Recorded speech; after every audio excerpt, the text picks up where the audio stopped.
Hi everyone, it's me, Little Bird. I'm wondering if there are other people out there who have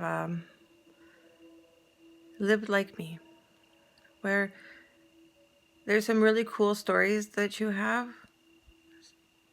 things that happened to you, things that you were a part of, and you you frequently tell these stories. And it's like these are the only memories that are at the forefront of your mind. Everything that is on this page was like that for me, or on this channel. Everything that I spoke about, these were things that I talked about all the time. Like, this really cool thing happened to me when I was a kid, or this really creepy thing happened to me when I was a kid. And then I had these ghost attacks, and I seen ghosts. My family is seeing ghosts. I had a spiritual attack when I was 12. You know, I had I had this and I had that. See, those are our breadcrumbs. You know that story, Hansel and Gretel, where the two little kids get taken by the witch and they go and leave breadcrumbs to find their way back home? That's pretty much what happened here with me. It's like I had to go back through my memory, and at certain times my memory seemed to be very foggy. And of course it was foggy. I was on prescription drugs that I shouldn't have never been on. I was prescribed things that fogged my mind. Being told that I am depressed when I'm just trying to figure out what the heck just happened. And of course I'm going to be depressed. My marriage failed, you know? Or I was ostracized. I was alienated. I was abandoned. But I got through those things. And that's what the doctors never realized when they would talk to me, because they never gave me the opportunity in that 15 minutes to describe what was going on.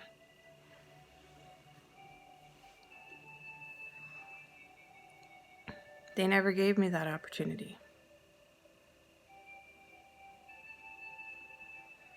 God gave me that opportunity. He gave me that opportunity to take that fog away from me and restore my memory. And I've got a very detailed memory. I can remember exact conversations, exact words that everyone was saying. Other times I have a pretty good detail of those things. And my memory has just been coming back for the past year. Could you imagine what I will remember, in like 5 years from now? I will have an entire account of my entire life. And it's all right here. Everything that I experienced in my life, I remember. And life was trying to blindside me. But thanks to Creator God, can't blindside us anymore.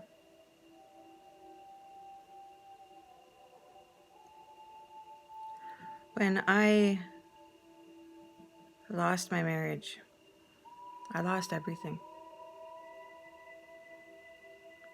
When I lost custody of my daughters, that was the most excruciating, painful experience I had ever gone through in my life.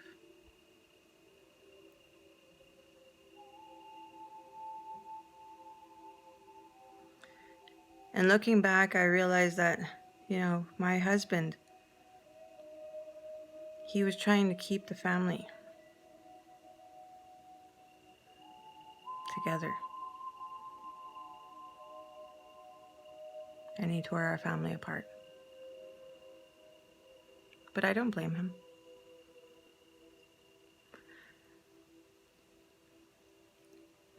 When we were going through the custody battle, I wasn't seen. I wasn't seen because I'm Aboriginal. My ex-husband, he looks like he's white.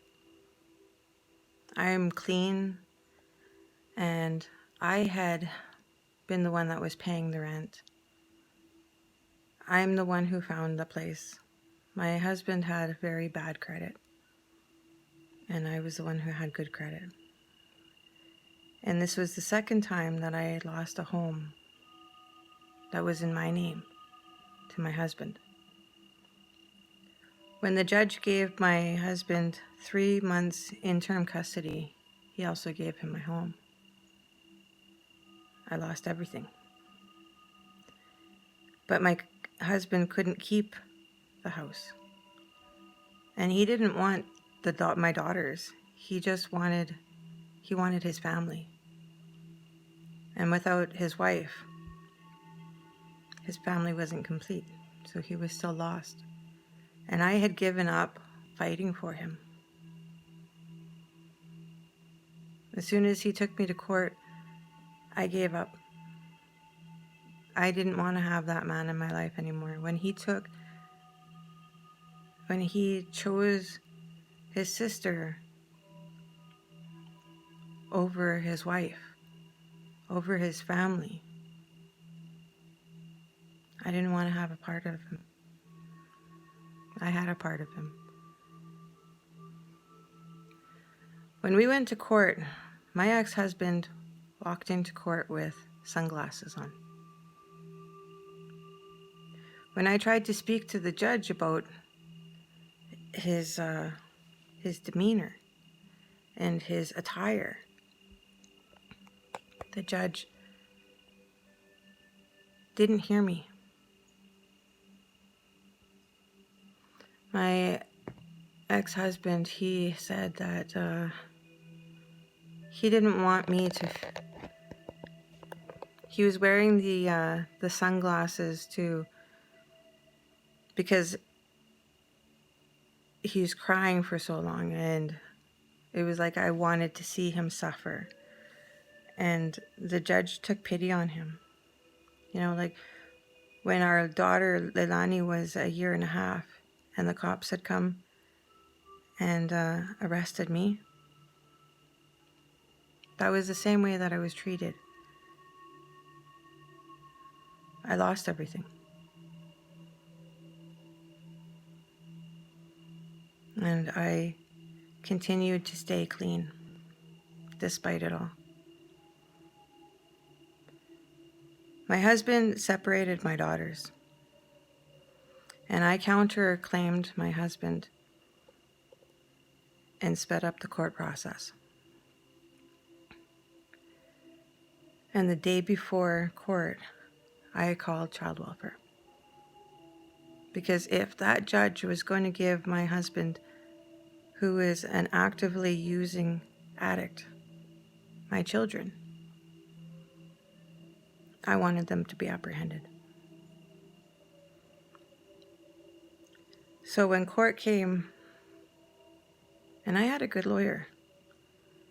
So when the day of court came, my husband comes up to me with 2 blank private guardianship orders that he wants me to sign. I said, I'm not signing those.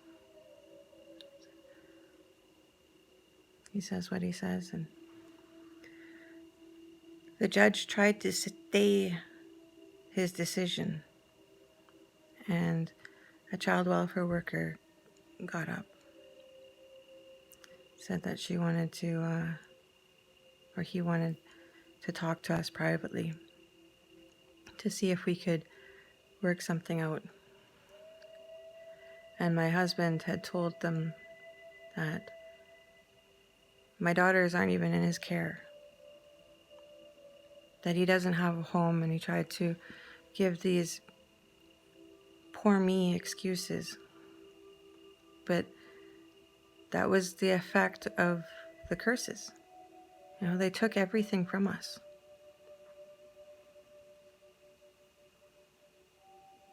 And although he got the house and he got the children, he didn't have the employment to sustain it. And I had a large employment opportunity. Like, we would have been good, but we lost everything. And my husband separated my daughters and gave one daughter to one of my sisters and the other daughter to the other sister. And child welfare apprehended my older daughter. And they couldn't get my younger daughter. So my younger daughter stayed out of the welfare system. And my older daughter was apprehended and she went into foster care. Instead of going to my mother who wanted them, child welfare had said that they didn't want to send one of them with my mom while they didn't know where the other one was. So Leilani was safe where she is.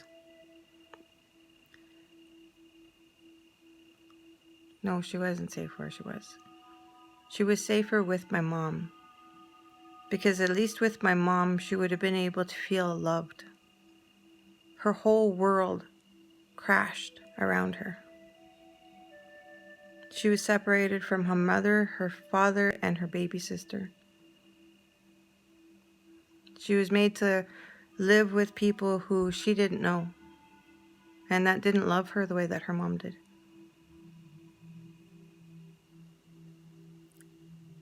She would get ready for her visits with her father, and her father would stand her up,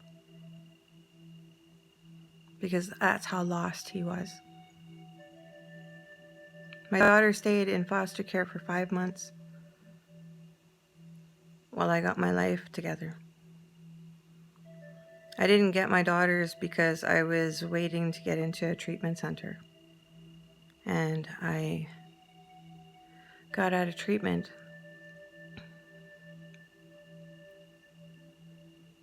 And my mom had finally gotten my daughter, my youngest daughter. And I wanted to take her home.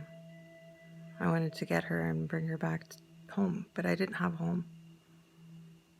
So I went and picked her up, and I phoned the women's shelter.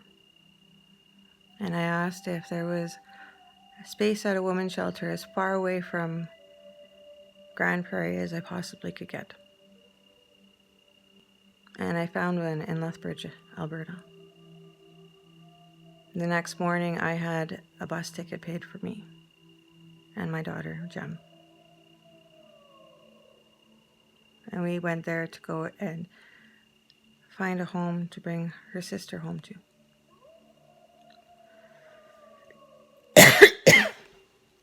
These curses, they worked. They worked on us. They separated our families.